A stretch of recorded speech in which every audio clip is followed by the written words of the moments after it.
Madison County jury found a former Jackson teacher guilty of killing a woman and her unborn child. Well, Hughes was convicted for the November 2006 shooting and stabbing death of Avis Banks and her unborn child. Banks was 5 months pregnant when she was killed. And we are back with another video. I'm the Mysterious Black Bandit. Welcome or welcome back to the soon-to-be #1 true crime / tragic event channel on YouTube. Thank y'all all so much for choosing this channel to entertain you. In today's video, we have a very heinous and tragic story. I believe just last year, there was some news put out about this young lady's parents starting a GoFundMe to try to get her daughter out of prison because they believed that she was framed. But after doing the research on this video, to me, all the evidence leads up to her committing this murder. But I'll let you guys be the judge of that.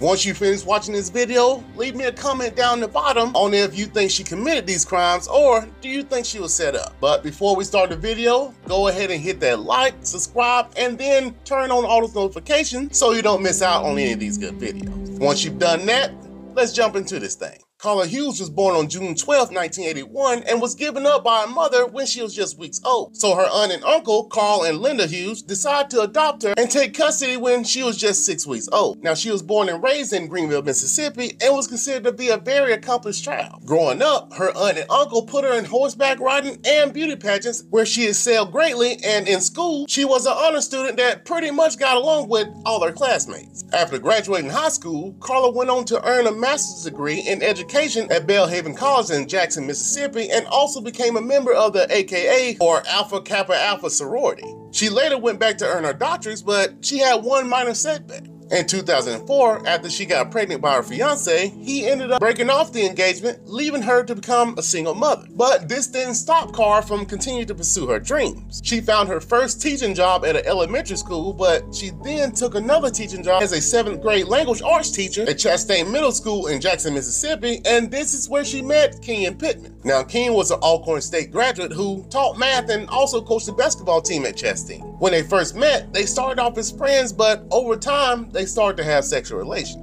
After spending so much time together, Carla started to have feelings for Keyon. As a matter of fact, you could say she had fallen in love with him. But what she didn't know was, Keyon was keeping a few things from her. At the time that they were intimate, Keyon was engaged to his 27-year-old fiancée named Avis Banks, who was also pregnant with his child. And that wasn't it. They also lived together in the house they had just bought in the Ridgelands Blackthorn subdivision. So once he noticed that Carla had started to catch these feelings, he came out and told her everything. Now, you would think that after hearing this, she would have ran the other way, but that wasn't the case. As a matter of fact, she believed that they were going to end up together because why would a man that's happy in his relationship cheat in the first place? Friends and family stated that whenever she was around them, she would even refer to him as her future husband. At this point, Carla and Keyon had been talking for some time now, despite her knowing about Keyon and his soon-to-be wife. But soon, this situationship had begun to sour because no matter what she did or bought him, he would always go back home to his fiancée.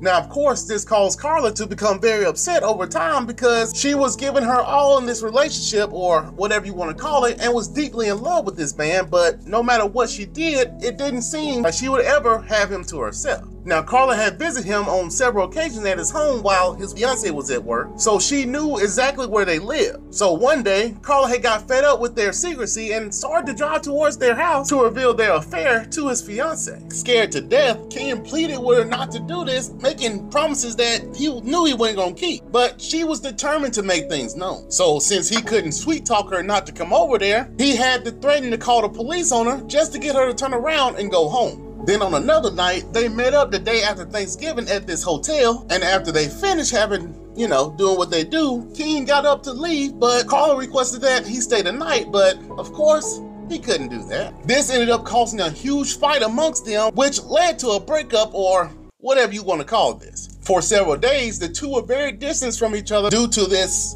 breakup, but after some time, they gradually started to talk again. Then on the afternoon of November 29th, 2006, Keyon had gone shopping for a few items that he needed to be kept cool, and at the time, he had the key to Carla's house, so he asked her if he could drop off some groceries at her home to put in her refrigerator while he coached basketball practice. So around 5:10 that evening, he dropped off the groceries and headed back to the school. But while he was on his way, he decided to call his fiancée just to check in. Now, after practice was over, he headed back to Carla's house, but when he got there, he noticed that she was unusually quiet. He had chilled for about 20 to 30 minutes, then he grabbed his things to get ready to leave. Now, most of the time when he comes by, she will make these certain comments about him staying for a little longer or maybe doing something with her before he leaves, but this time there was nothing.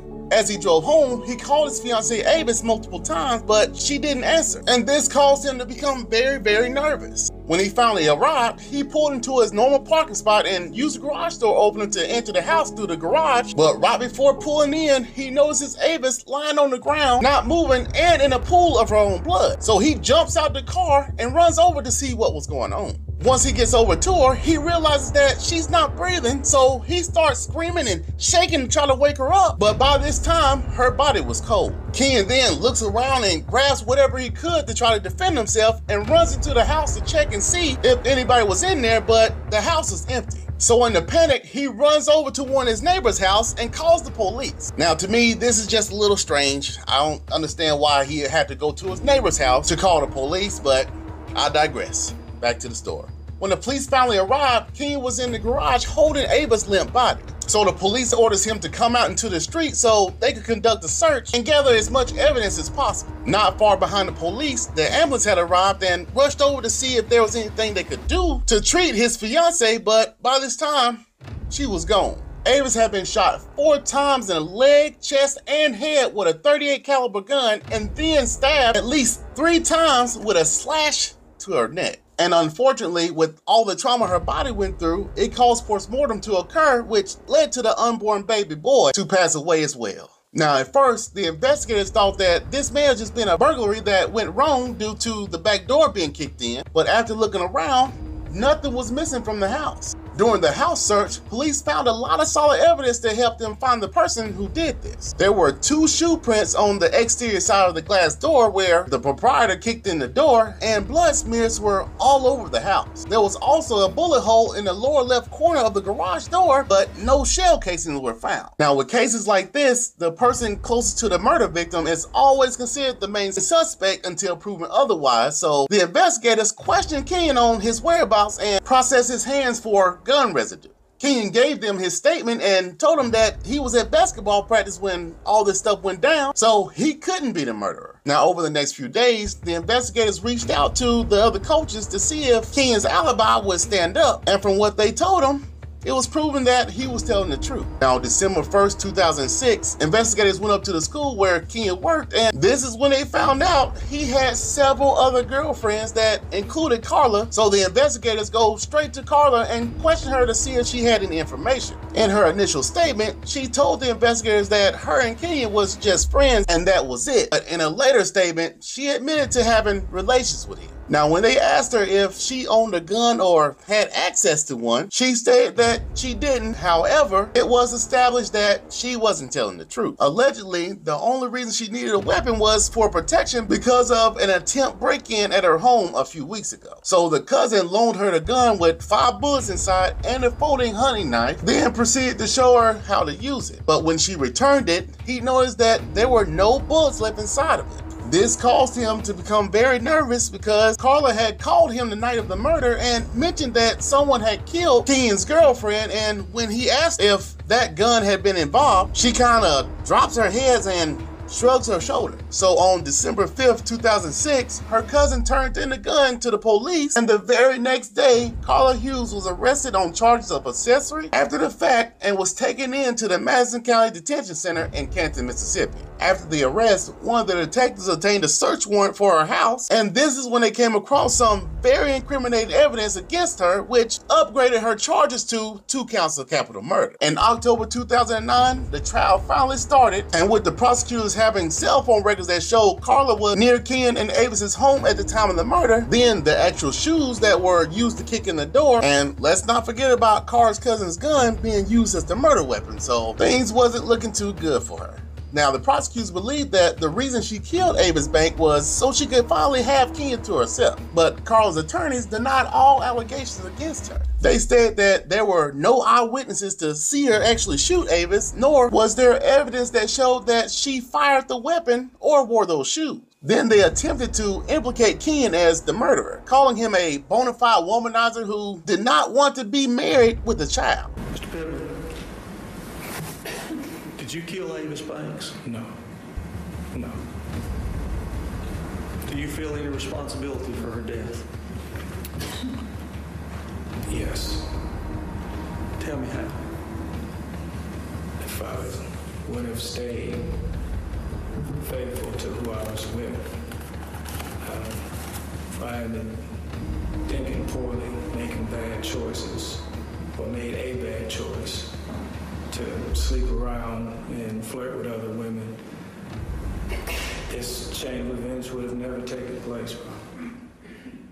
Now, he did have a key to her house at the time and also admitted that he used to borrow Carla's shoes on occasion. Then one of the defense witnesses even testified that Keyon wasn't inside the gym during the entirety of the basketball practice. But due to that witness' initial statement to the police, when he told them that he was at the practice the whole time, impeached those allegations. Now, with the overwhelming weight of the evidence against Carla, her attorneys knew that the only thing they could do was make a tearful plea for mercy with the juror. In their closing statement, they proclaimed that if you decide to kill her, there's nothing we can do to bring her back. And if later it's determined that someone else committed these crimes, you won't be able to correct that. Now, the district attorney had a different outlook on the case.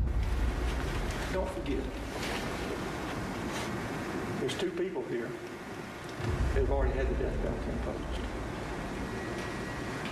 They weren't here to speak to you today. That's why I'm here. He asked the panel of 9 women and 3 men to sentence Carla Hughes to death if found guilty based on the gruesome nature of Banks' murder. But on October 13, 2009, after an 8-hour deliberation, the jury announced that they found Carla Hughes guilty of both counts of capital murder, and she was sentenced to serve 2 consecutive life sentences without parole, spend the rest of her life in prison. We, the jury, find the defendant, Carla Hughes, guilty of capital murder as charged in count 1 of the indictment. Relative to count 2, the verdict is, we, the jury, find the defendant, Carla Hughes, guilty of capital murder as charged in count 2 of the indictment. Now, years later after her sentence, she still maintained her innocence, and her attorneys have tried to appeal this case several times, but the judge denied every single one. Sheesh. And that will bring this very tragic story to an end. And I must say, I try to look at both sides of the story just to see if there was any type of misinformation, and there kind of was. For instance, some of the DNA on the shoe didn't match up with just Carla. And then with him wearing her shoes sometimes, kind of makes me think that there could have been a little bit of a chance that she was innocent. But if you think about it, if that man pulled off something like that, I would consider him a mastermind. Now check this out though. The night that his fiancée was killed, he made 2 phone calls, one to Carla and one to another female that he was talking to. But when he was cross-examined, he told them that he just needed someone to console him because he was upset. And there's another thing that happened that was very strange as well. So the murder happened in 2006. Keyon goes on to marry another woman from Detroit and moves to a different state in 2007. But anyways, I hope you all enjoyed this video.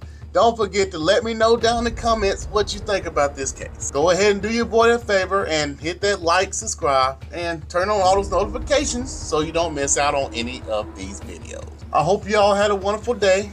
Always remember to live and let live. And until next time, stay mysterious, my friends.